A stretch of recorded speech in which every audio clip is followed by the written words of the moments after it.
Shabdphule bye Sujata. कथा, काव्य आणि नाट्यमय मनोरंजन ऑडिओ स्वरूपात. नमस्कार. शब्दफुले या आपल्या पॉडकास्टवर मी सुजाता आपलं मनापासून स्वागत करते. आपण ऐकत आहात शब्दफुलेचा भाग 106. आजचा भाग आहे खास कारण तुम्ही ऐकणार आहात माझ्या व्यतिरिक्त आणखी एक आवाज. हॅपी व्हॅलेंटाईन्स डे मंडळी. बरेचसे जण आपल्या पार्टनर बरोबर डेट करतायत, काही जण डेटिंग ॲपवर आपल्या पार्टनरला शोधतायत. तर अशाच एका स्पेशल डेटिंग ॲपवर ते दोघं काय बोलतायत ऐकूया. कथा, डेटिंग ॲप.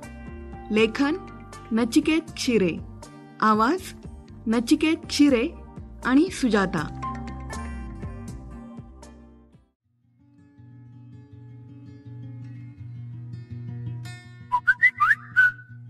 डेटिंग ॲपवर मेसेज कोणाचा असेल?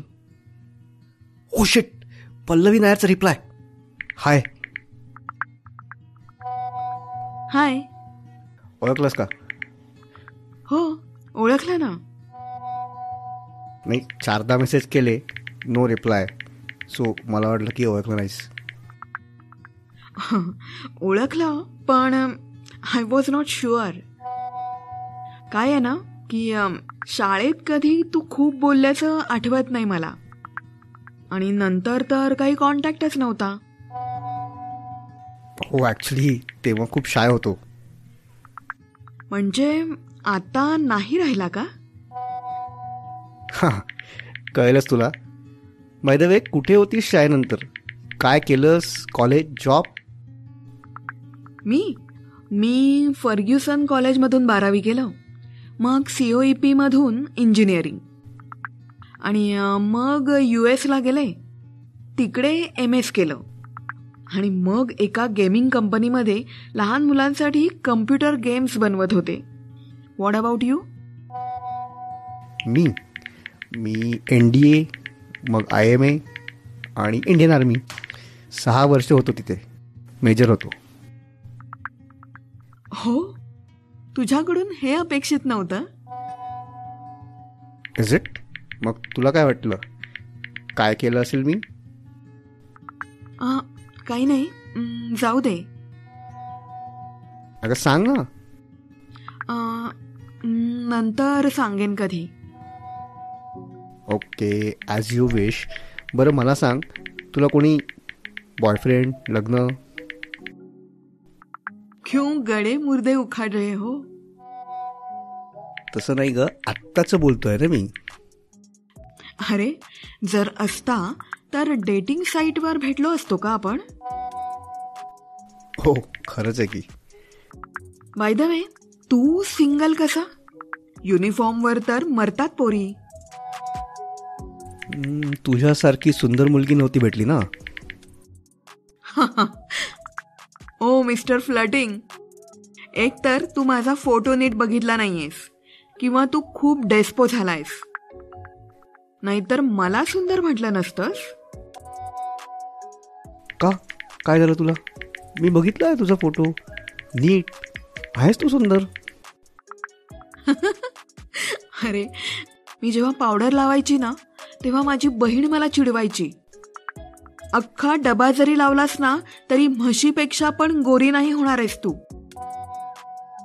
रंगाचं काय ग? काय लोक सुंदर नसतात का? आणि आपल्याकडे श्रीराम, श्रीकृष्ण कायच होते ना. त्या काया कृष्णासाठी किती मुली वेड्या होत्या. अहो मिस्टर, ते पुरुष होते. इथे बायका गोऱ्याच लागतात. पुरुष काळा असला ना तर त्याला रोमॅन्टिक कृष्ण म्हणून जवळ घेतात, पण बाई जर काळी असली ना तर तिच्या हातात मुंडकं देऊन देवी कालरात्री म्हणून तिच्यापासून लांब पळतात. That was a good one.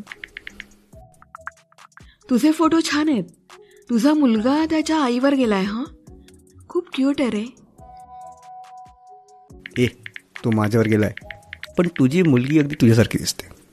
हो, पण नशीब रंग बाबाचा घेतलाय. अशा रीतीने चॅटिंग खूप वेळ चालतं. अनिकेत, अजून बोला मॅडम, बाकी काय? पल्लवी, अरे मीच बोलते आहे की कधीची? तू बोल की. असं काही नाही. चॅट पहा आपली 50-50% आहे दोघांचे मेसेज. आणि तसंही अनुभवातून सांगतो, लग्नाआधी मुलंही मुलींनी एवढंच बोलतात. There you are. म्हणजे तू ऍक्सेप्ट करतोस की लग्नाआधी सगळं सांगणारी मुलं लग्न झालं की काहीच बोलत नाही आणि मग सगळा संवादच बंद होतो, बरोबर? That is your version.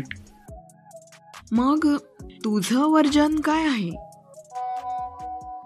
कसं आहे, लग्नाआधी आमच्या क्यूट आणि रोमॅन्टिक वाटणाऱ्या गोष्टी लग्नानंतर तुम्हाला फालतू लुडबुड वाटायला लागतात.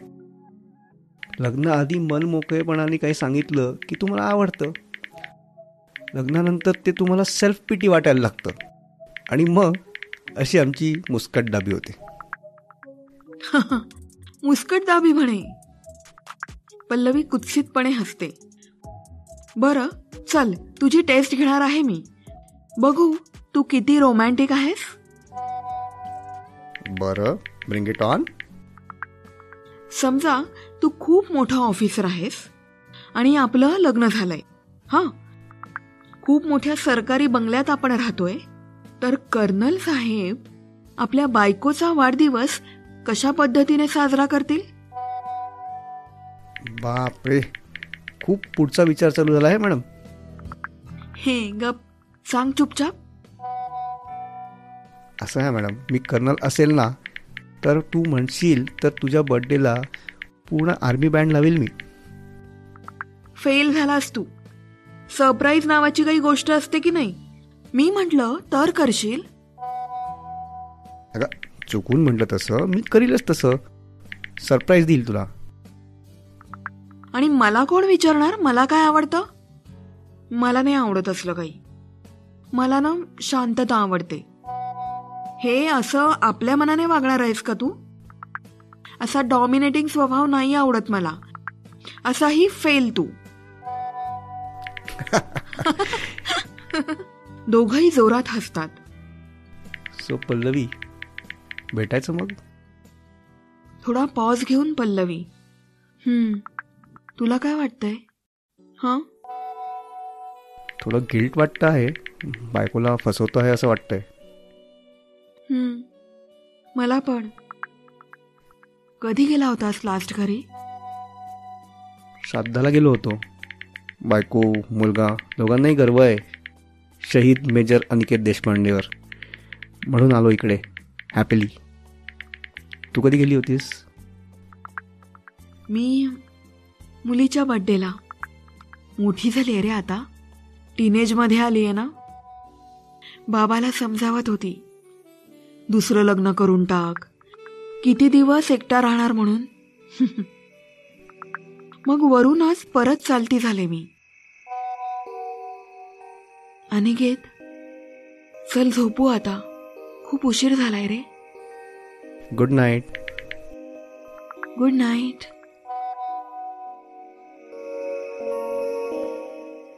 कथा डेटिंग ॲप. लेखन नचिकेत क्षीरे. आवाज नचिकेत क्षीरे आणि सुजाता. तर मित्रांनो, कशी वाटली ही अनोखी डेट? आजच्या कथेचे लेखक नचिकेत हे लेखक तर आहेतच, पण त्याचबरोबर एक पॉडकास्टरही आहेत. आणि या कथेला माझ्याबरोबर त्यांनी आवाजही दिलाय. त्यासाठी त्यांचं अभिनंदन आणि आभार. त्यांचं नुकतंच एक पुस्तक प्रकाशित झालंय, जो जे वांछिल. ही एक प्रेरणादायी कादंबरी आहे. त्याची लिंक मी देते डिस्क्रिप्शनमध्ये. तुम्ही अशाच प्रकारचे साहित्य लिहित असाल तर मला जरूर पाठवा. शब्दफुले पॉडकास्टवर सादर करायला मला नक्की आवडेल. मित्रांनो, तुम्ही माझा पॉडकास्ट ऐकताय स्पॉटिफायवर, ॲपल पॉडकास्टवर, जिओ7, गाना.com, ॲमेझॉन म्युझिक, विंक म्युझिक, स्टोरीटेल, यूट्यूबवर. पण तुमची प्रतिक्रिया मला मिळू द्या. तुम्हाला जर मी सांगितलेल्या कथा आवडत असतील तर यूट्यूबवर कमेंटमध्ये जरूर मला मेसेज करा. आणि पॉडकास्टवर तुम्ही ऐकत असाल तर शब्दफुले बाय सुजाता फॉलो करा आणि 5 स्टार रेटिंग देऊन मला प्रोत्साहन द्या. Happy Valentine's day. Valentine's day आहे तर प्रेमाच्या रोमॅन्टिक गोष्टी ऐकणं तर बनतंच ना. तर शब्दफुले पॉडकास्टवरील काही लोकप्रिय प्रेमकथा, प्रणयकथा तुम्ही नक्की ऐका, त्याचा आनंद घ्या. त्याची लिंक मी डिस्क्रिप्शन बॉक्समध्ये देत आहे. ती लिंक क्लिक करून तुम्ही या सगळ्या कथांचा आनंद घ्या.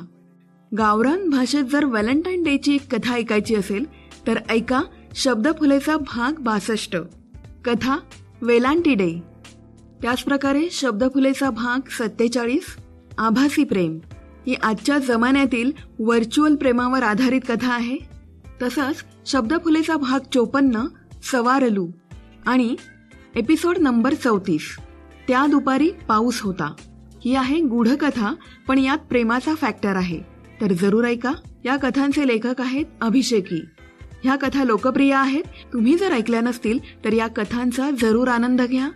त्याचप्रकारे शब्दफुलेचा भाग 74, शॉर्ट रोमॅन्स, ही एक रोमॅन्टिक कथा आहे.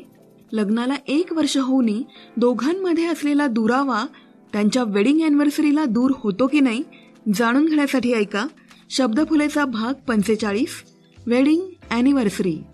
मनात असलेलं उत्कट प्रेम तो तिला आज तरी व्यक्त करू शकेल का, हे जाणून घेण्यासाठी ऐका शब्दफुलेचा भाग 56, कोजागिरी.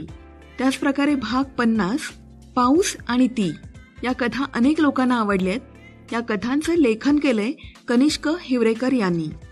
त्याचप्रकारे आपल्या बोर नवऱ्यापासून घटस्फोट घेण्याच्या प्रयत्नात असलेल्या बायकोला तिचा नवरा कसा पटवतो हे जाणून घेण्यासाठी ऐका शब्दफुलेचा भाग 41, तुमसे अच्छा कौन है. तसंच प्रेमाचे बंध किती घट्ट असतात आणि ते सहजासहजी तोडता येत नाहीत हे व्यक्त करणारी कथा पासबुक. प्रेम किती गहिरं, सेल्फलेस असू शकतं हे दर्शवणारी कथा आहे त्याची राधा आणि राधेचा तो. नक्की ऐका शब्दफुलेचा भाग 40. त्याचप्रकारे भाग 64, स्वतःच्याच इमोशनच्या गोंधळात फसलेली एकतर्फी अधुरी प्रेम कहाणी. ऐका इमोशन बॉक्स. या सर्व कथांचे लेखक आहेत सुरेश कुलकर्णी. त्याचप्रकारे गोडाचा शिरा, लग्न गोंधळ, द लास्ट गुड बाय अशा इतरही अनेक कथा आहेत ज्या प्रेमाच्या संबंधित आहेत. या सर्व कथा लोकप्रिय आहेत. तुम्ही जर ऐकल्या नसतील तर जरूर या कथांचा आनंद घ्या. शब्दफुले बाय सुजाता फॉलो करा आणि मला फीडबॅक द्या. फेसबुक, इंस्टाग्राम, यूट्यूब, ईमेल या सगळ्या लिंक्स डिस्क्रिप्शनमध्ये तुम्हाला नक्कीच मिळतील. त्या लिंक क्लिक करून तुम्ही मला संपर्क करू शकता. तर अशा या क्यूट शॉर्ट स्टोरी बरोबरच मी सुजाता तुमचा तुर्तास निरोप घेते. पुन्हा भेटू लवकरच एका नव्या कथेसह. Stay blessed, stay blessed. Thank you. धन्यवाद.